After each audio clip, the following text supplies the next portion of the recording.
Alhamdulillah. Les violences conjugales sont de plus en plus répandues malheureusement dans le monde. Alors il suffit de noter ici qu'il y a une femme qui décède tous les 3 jours. Une femme qui décède tous les 3 jours due aux violences conjugales.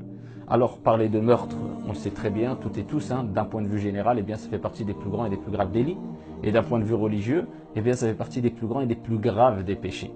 Alors quand on parle de violences conjugales, beaucoup pensent que ça concerne simplement les violences exprimées par le conjoint vis-à-vis de sa conjointe. Et le cas inverse existe aussi et est répandu aussi. C'est les violences qui sont exprimées par la conjointe vis-à-vis du conjoint.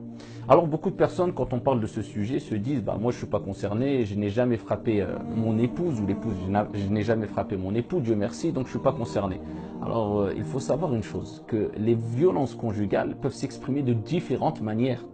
Ils peuvent s'exprimer de manière verbale, psychologique et physique. C'est pas que physique, verbal, psychologique et physique. Et quelquefois, les violences conjugales qui s'expriment de manière psychologique ou verbale sont beaucoup plus violentes et laissent des traces beaucoup plus graves ici que les violences physiques, bien que tous ces types de violences sont bien sûr graves et condamnables. Alors il faut savoir que nous, en tant que musulmans, un autre exemple, c'est le prophète Mohammed, alayhi salatu wassalam, que la paix et la prière de Dieu soient sur lui.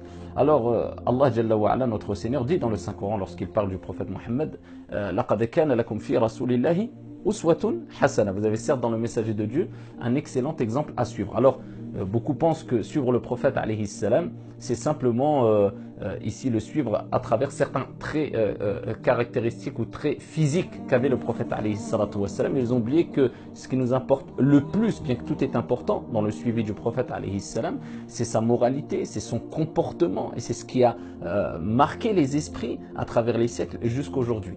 Donc il faut savoir que le prophète alayhi salam n'a jamais frappé ici un servant ou une épouse, comme nous l'a rapporté Aïcha radiyallahu anha wa ardaha lorsqu'elle dit ma daraba Rasulullah sallallahu alayhi wa sallam shay'an qat biyadihi la mra'atan wa la khadiman.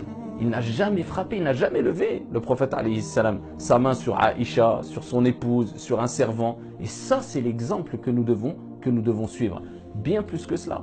Le prophète alayhi salam nous rappelle que les violences peuvent être même verbales. Comme il nous rapporte dans un hadith, et je prends une partie du hadith rapporté par Abu Daoud, où il dit alayhi salatu wassalam, la tuqabbih. Il rappelle le comportement du musulman vis-à-vis de son épouse, et il dit la tuqabbih. Ça veut dire quoi la tuqabbih? C'est-à-dire ne prononce pas de paroles laides, moches, dans le sens où il ne faut pas rabaisser son épouse, faire mal à son épouse avec des mauvaises paroles. Et certaines personnes sont des artistes en la matière, c'est-à-dire qu'ils rabaissent leur épouse avec des mauvaises paroles, pire que cela, devant tout le monde. Alors que ça soit devant des amis, que ça soit devant la famille, que ça soit... Et ils rabaissent sans aucun scrupule. Et ça, c'est des violences aussi.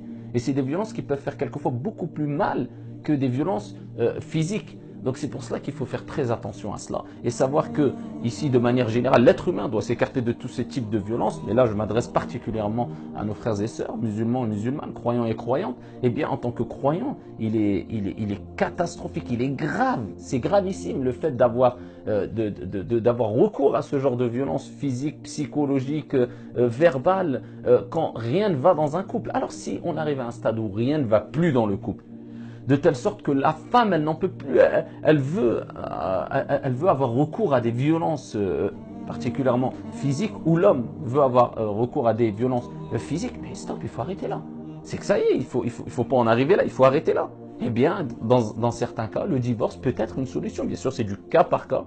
On ne répond pas à des questions, à des problèmes de couple de manière générale. Ça, c'est du quasi n'importe quoi. Mais je dis c'est du cas par cas. Mais si on en arrive là, on en arrive aux mains, eh bien, arrêtez là. Arrêtez là, il vaut mieux se séparer ici dans une bonne ambiance, dans une bonne entente et ici sans avoir recours aux mains. En tout cas, méfiez-vous d'avoir recours à ces violences conjugales. Les violences conjugales tuent, les violences conjugales font des dégâts et laissent des traces qui ont énormément du mal à cicatriser, même avec le temps. En tout cas, qu'Allah subhanahu wa ta'ala préserve vos couples, préserve vos foyers et que Dieu nous accorde félicité et réussite. Wallahu a'lam.